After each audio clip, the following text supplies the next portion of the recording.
ஏண்டா வெள்ள பண்ணி எந்த வேலையும் செய்யாமல் தகுதியான படிப்பும் இல்லாமல் உங்கள் அப்பா பணக்காரங்கிற ஒரே காரணத்தினால நோகாமல் நேராக முதலாளி சீட்டில் உக்காந்த உனக்கே இவ்வளோ திமிர் இருக்கே.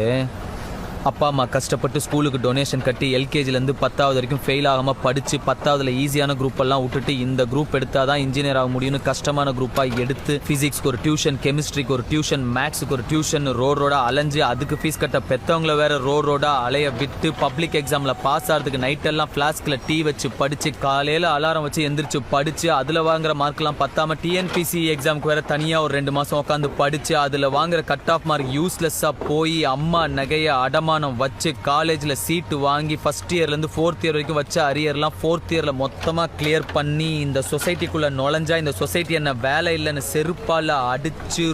ரோடாக வேலை தேடி அலைஞ்சு 3 வருஷம் 4 வருஷம் வீட்டில் தண்டமாக உக்காந்து அப்பா என்ன தண்டச்சோறுன்னு திட்டி சாப்பிட்ற ஒவ்வொரு வாய் சாப்பாடும் தொண்டையில் சிக்கி வலிச்சு இறங்கி எவனோ ஒரு புண்ணியவான் கடைசியில் ஒரு நல்ல மனுஷன் எனக்கு வேலை கொடுத்து அதையும் பிடிக்க நினைக்கிற உன்ன மாதிரி ஒரு புறம்போக்கெல்லாம் சமாளிச்சு இன்னைக்கு முன்னாடி நின்று பேசிக்கிட்டு இருக்கிற வேலையில்லா பட்டதாரி எனக்கு எவ்வளோ திமிரா இருக்கும்.